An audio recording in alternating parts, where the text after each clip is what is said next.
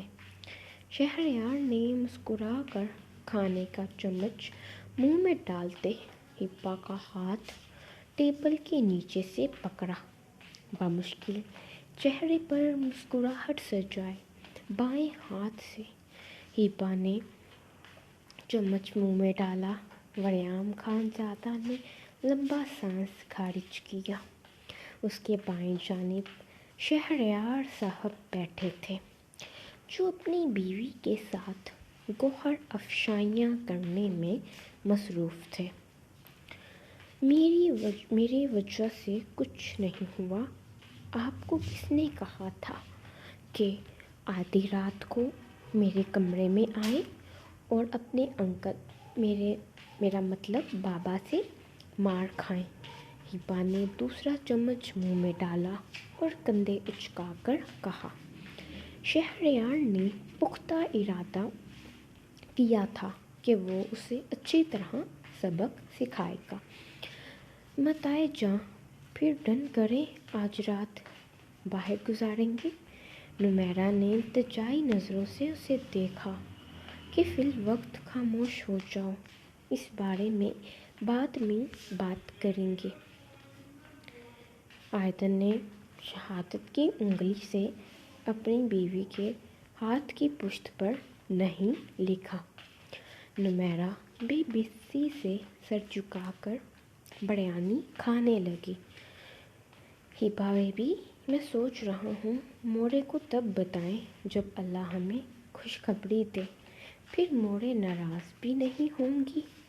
ہیبا کے گلے میں نوالہ پھنس گیا۔ وہ بری طرح کھانسنے لگی۔ شہریار کی بات سن کر وڑیام پانی پی رہا تھا۔ غوطہ لگنے کی وجہ سے وہ بھی بری طرح کھانسنے لگا۔ ریحانہ خانم، رضیہ خانم اور فاریہ خانم نے حیرت سے ان دونوں کو دیکھا۔ اچانک ان دونوں کو کیا ہو گیا تھا؟